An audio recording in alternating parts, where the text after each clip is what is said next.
A lot of interesting stuff in this particular area. Alright, so we went down the trail a little bit. The bridge is somewhere around there, but we were kind of going deep into the woods and we saw this. And as I was pointing out, a lot of the natural boulders and rocks look a little not natural. But if you come to around here, there's another. So these are all over the place. Let's see if I can get a better look. So yeah, this trail goes all the way back to that bridge back there. And there's still boulders. These are, let's see what's under here. Oh wow. Actually, it's crazy. Which also brings questions on why would they want to hide this? Well, just imagine that this could have belonged to a civilization that they don't really teach about in the history books. They had many cities on the east coast of America, and this civilization was here before the supposed founding of the New World by Columbus. Now, in mainstream history, this land was originally owned by the Cherokee. As I mentioned in the Paris Mountain video, there's legends that speak of giants existing in these lands with advanced knowledge. Also, the Choctaw people have legends of a race of giants that once inhabited Tennessee and who were of a wonderful stature.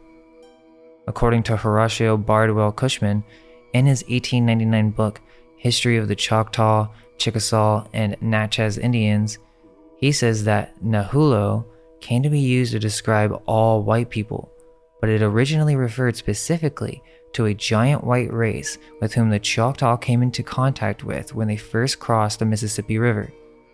The Nahulu were also said to be cannibals whom the Choctaw killed whenever the opportunity arose.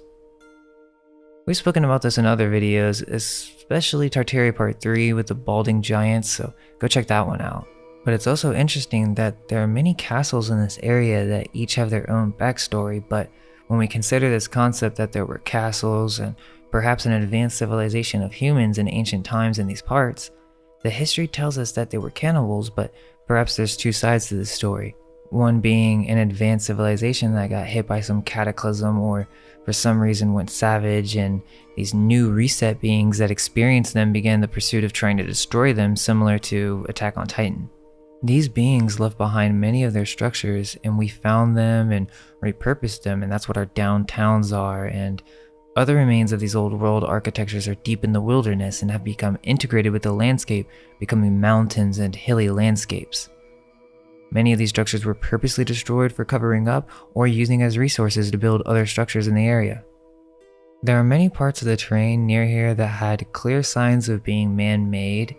Similar to Paris Mountain, most of the soil and trees are on top of these massive boulders, some with openings and others with clear right angles. There's also this cool boulder with a hole in it.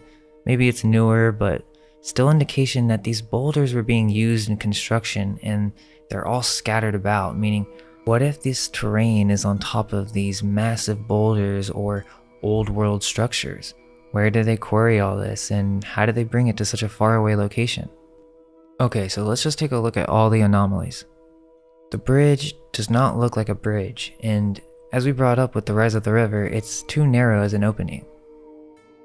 It's basically in the middle of nowhere. What is the bridge connecting? There's no infrastructure, no city.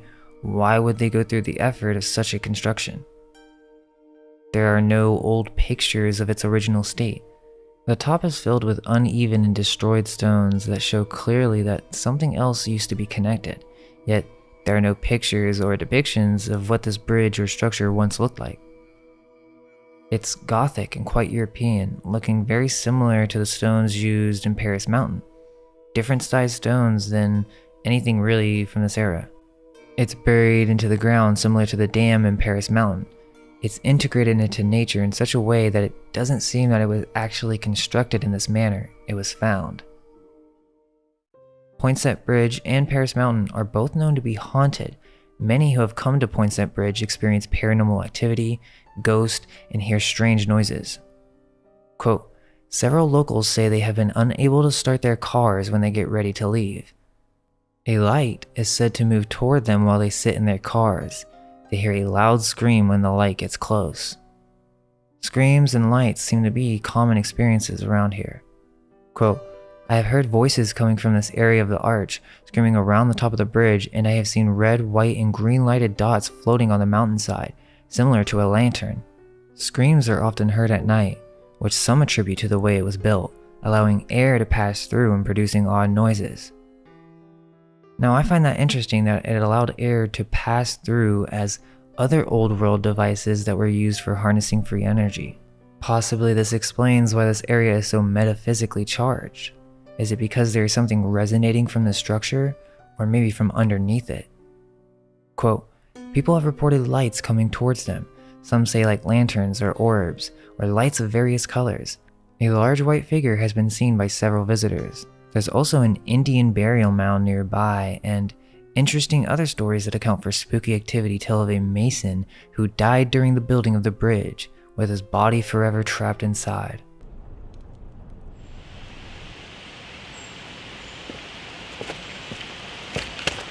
He says the stone bridge in northern Greenville County is known for its Gothic arch, and there are reports that its unique details continue to impress the people who built it 2 centuries later.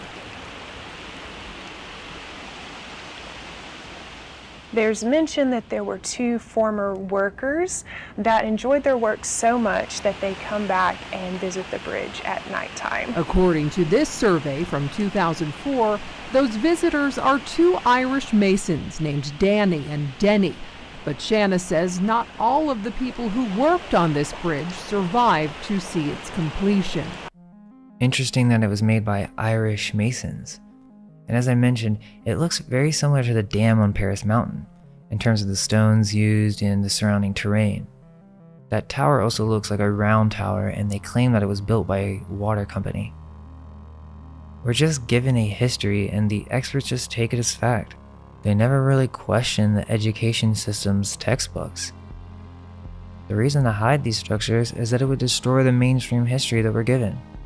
The leaders or founders of these cities decided to hide this race of giants and advanced civilizations before the last reset that served the foundation for many of our cities around the world. So I don't know, tell us what you think in the comments. Do you think this is an old world structure, or do you buy into the mainstream narrative? We hope you guys enjoyed this video, and there are actually a lot of things in this area that would make for some amazing content, and we wanted to do this one video but didn't really get a chance to do it. It's kind of sold out, but it's an amazing place, and we should be able to go there in a couple more weeks, but that video is going to be huge. And we also have the spiritual documentary coming soon, so stay tuned for that. But if you enjoy these videos and want to see more of us out on the field and exploring, then we really need all the help we can get. Feel free to check out the donate link in the description. Maybe check out our website, we have some cool stuff on there, and or just share your thoughts and tell your friends about the channel. Wishing everyone a happy new year, and can't wait to see what happens next year. All we can hope is that our minds may be